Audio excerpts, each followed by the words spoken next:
welcome to this special panel today, ready for British Science Week or STEM Week, where we're going to be asking a few of our lovely alumni to talk about the techie and engineering parts of their jobs and tell us a bit about what they do. So if I could just go around our panel and just start off by asking you who you are and what do you do? I'm going to start with James. Yeah, I'm James. Up until recently, I was based in Southampton. I graduated from Solent Uni in 2012. I did an outside broadcast technology degree there, and after that, I worked for about 7 and a bit years at NEP UK, which is a outside broadcast facilities provider based in Bracknell, and I've did that for 7 or so years. I've now sidestepped away from TV a little bit, but I'm still working in a technical role, working at a theme park actually on the Isle of Wight called Black Gang Shine, looking after their animated attractions and other shows, and also helping to design new ones. So a little bit different, but that's what I'm up to now. Hey, hello, my name's Philip, and I graduated in 2015. And I was on the Sound for Film, Television and Games course there. I since from then carried on to become a sound editor, and slowly sort of climbing up the ladder to ever since leaving uni, and I've now, as of about a year or so, been freelance. Overall, it's that's kind of where I'm at the moment, and nice to be here. Hi, I'm Sophie. I graduated in 2011. I'm a vision guarantee engineer at Gravity Media, who specialise in D-rigs and lots of large-scale jobs like World Cups and UEFA-sponsored events and Olympics and that kind of thing. Hi, so I'm the old man of the group. I graduated in 2006 from audio technology. I'm now the managing director of event production services based up in Oxford, and we are a technical production company for live events. So we do full turnkey production, sound, lighting, staging, power distribution, and of course over the last year we've been doing a lot of live streamed events, both from our clients and from a studio we've actually built in our warehouse as well. Hi everyone, my name is Lily. I graduated from Music Studio Technology 2014, and I'm currently based in Bristol, and I work as an acoustic engineer for WSP, so a multidisciplinary engineering consultancy. Hi, my name's Leah. I'm a design technician at IdeaWorks. We're kind of like a small little international company, but we do audio-visual installations on yachts, residential homes, and like some hotels. Hiya, I'm Nick. I graduated from Solent in 2018, I believe it was, so the youngest one here. After that, I've now been working at NEP UK for the last 2.5 years as a vision engineer. I'll come on to next the kind of the technical aspects of your job. So thinking about how you're using some of those degree elements that you learned and applying that to the kind of day-to-day. I'm not the first one to say that, of course, any kind of engineering job is essentially problem solving, isn't it? And I think that's where all these transferable skills come in, and that's what I found useful, in the sense of, obviously I'm doing something slightly different now, but it's still very much technical based. I've got to say, a lot of the electronics and the things that I learned on the degree are still relevant now, circuit design, that kind of thing, fault finding, and that's all very kind of transferable, isn't it? And then I think also another big thing is the I don't like the phrase, but kind of people skills, in the sense of being able to work with a team.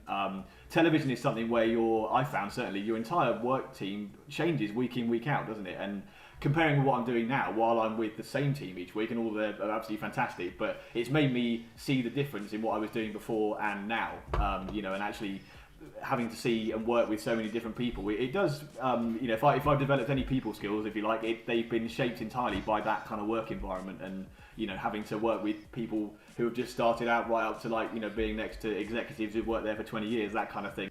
James has always had good people skills. He managed to pick me up out of the mud in Glastonbury after my welly boots got stuck and I couldn't actually move, and we were kind of, if that's one thing I've done, that's great. I did then fall over myself, I think, but apart from that, you did. It was hilarious because you went face first. It was I did.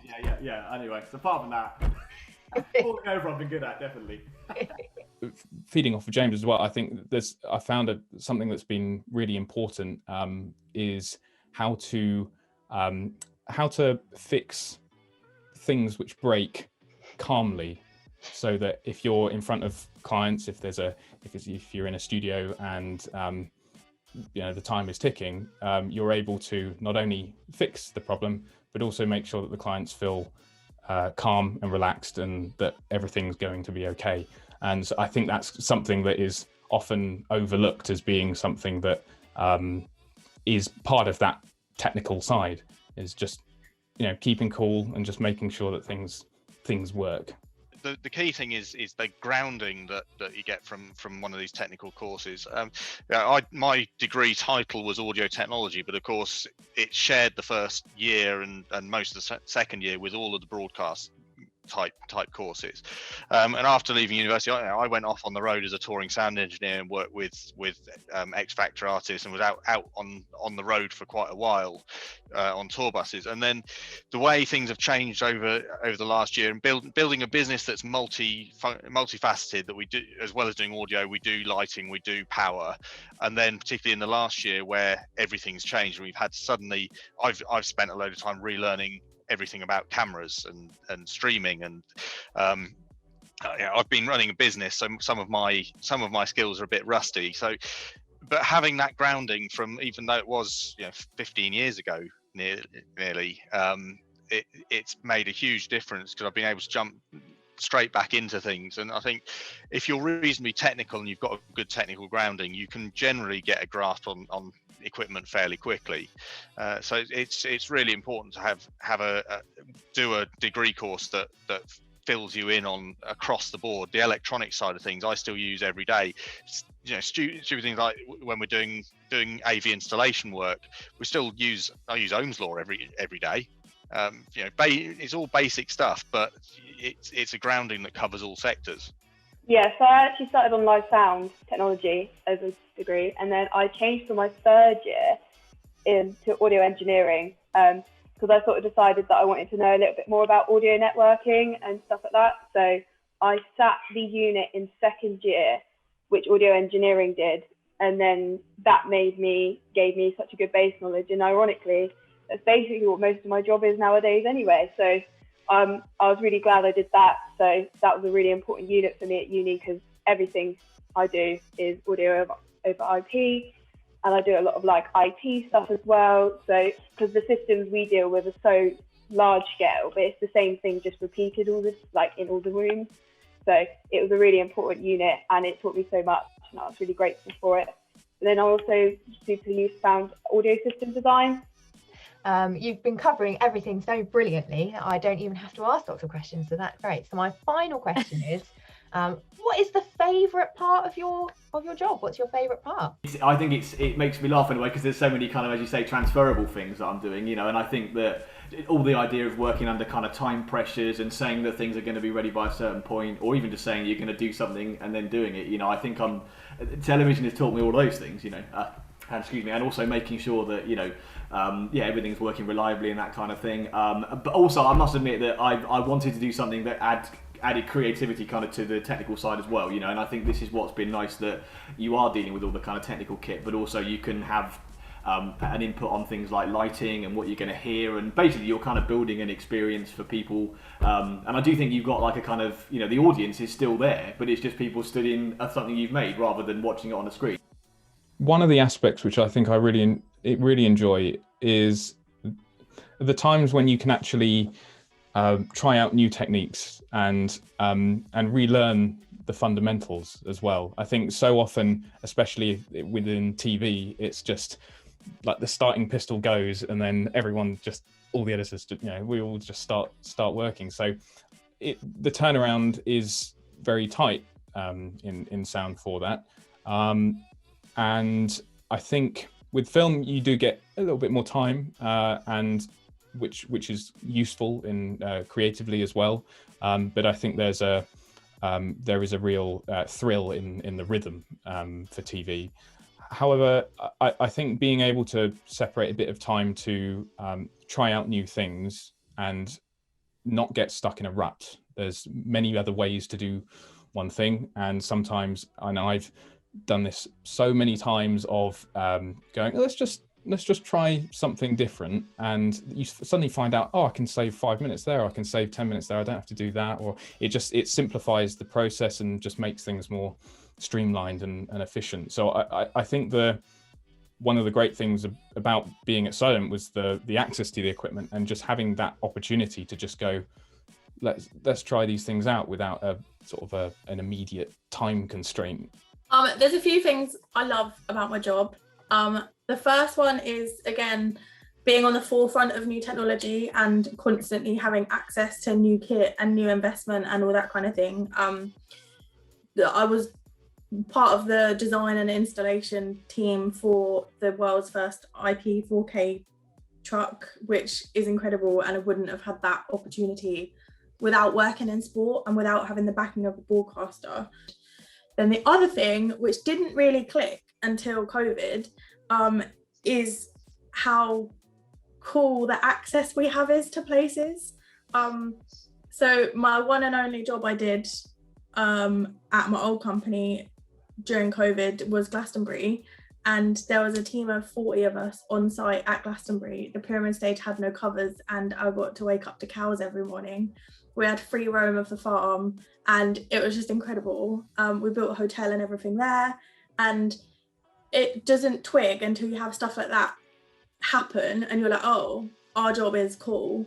Yeah, I mean, I think that there's a big part of that, isn't there, that Sophie's just talked about from the event side of things as well. There's a lot of what we do is pretty cool when you're working on stages with big artists, or you're even though it sounds pretty rough waking up on a tour bus in a city that you don't necessarily even know what day it is half the time. It is quite a different experience. But I wrote down 4 words as everyone was talking then, and I think they've mostly been covered. The things that I love about my job are the fact that I'm still learning every day, and I'm learning new things, and that and they all integrate together. Like what James is doing now in theme parks. We did some things at Bristol Zoo which involved a mix of automation of some of their exhibits, along with then something more like Leah does in AV installation type work and designing the system around that. All these different mediums, whether it's broadcast or events or animatronics or AV installation or whatever, they all do feed into each other. And they all bring different skill sets, and everyone's still learning every day as they're sort of working out how these things go together. I think in terms of work lifestyle, I enjoy the mixture of office work and also site work. So sometimes we spend months and months just looking at drawings, date sheets, reports, and then it's just really nice to go on site and say, oh, that's actually a building now, and put it into perspective, all that work. And then in terms of the work itself, I really enjoyed the interaction with all the architects and other engineering disciplines, and just how acoustics works with each one of them in a different way. But it's very similar to like sort of what everyone else has been saying. Like I'm quite similar to Lily. Like I do all the schematic drawing, so I draw the system, and I sort of basically use my knowledge of like all the kit and wire everything together, and I spend months and months creating data sheets and schematics, and then eventually we build all the racks, and then they get shipped out, and then towards the end of the project we'll go out and you actually see like a whole yacht and it's all installed, and you think like it's crazy because I spend like hours just staring at a schematic. I went to one in Germany and I didn't believe that actually what you were drawing is there in real life, which I think is really cool. And I like, similar to like what other people have been saying, like the technology side, like when we quote something, it by the time we actually come to put it in, it's out of date or it's discontinued. So part of my job is like looking at new products, like what we can replace it with. So I get to find out lots of cool sort of like brand new things that are coming out, or like, I mean, that you can get speakers that look like rocks for when people don't want to see a speaker, and like all these crazy, like really strange things that you don't realize are even a thing. Just the variety of what we do is also fun. Like one day you could be doing a football, and the other day you could be somewhere in Mexico doing a reality job, and then off to another F1 race somewhere. It is just a variety which keeps it interesting. Just thank you, everybody. Thank you for always participating in these things.